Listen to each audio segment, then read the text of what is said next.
This is in no way my attempt to justify my comic book obsession. And this story, I really, really like. Artwork, the storytelling.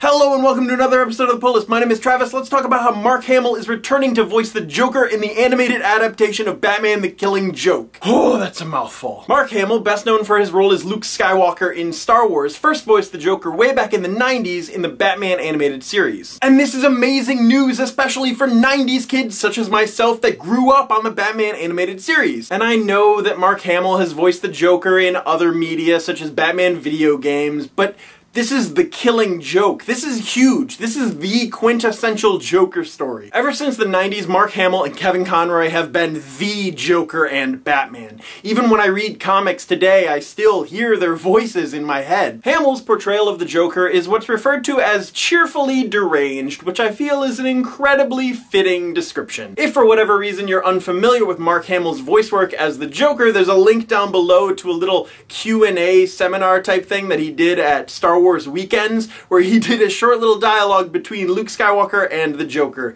It's pretty great. You should go check it out. And there are sources that say not only has Mark Hamill been tapped to voice the Joker in the animated The Killing Joke, but they've already been recording voice work. If you're unfamiliar with The Killing Joke, it's a story of the Joker wanting to prove that all it takes is one bad day to reduce the sanest man alive to lunacy. And so he systematically targets Commissioner Gordon to test his theory. And with the flashbacks, it's the closest thing we have to a canonical Joker origin story. Written by Alan Moore and illustrated by Brian Boland, The Killing Joke is my favorite Batman story, and I am super excited for this animated adaptation. And Mark Hamill is one of my favorite voice actors. I just really hope that they get Kevin Conroy back to voice Batman, because I feel like he's really the only logical choice. Aesthetically, The Killing Joke is dark material, and I feel like the animation style should be a little more like the comic and a little less like TAS. And I don't know if you've seen any of the other DC animated features, but they're all pretty fantastic. In the comments down below, let me know your thoughts about this future animated version of The Killing Joke. Like I said, this is my favorite Batman story, so if you've not read it, you should definitely go out and pick it up.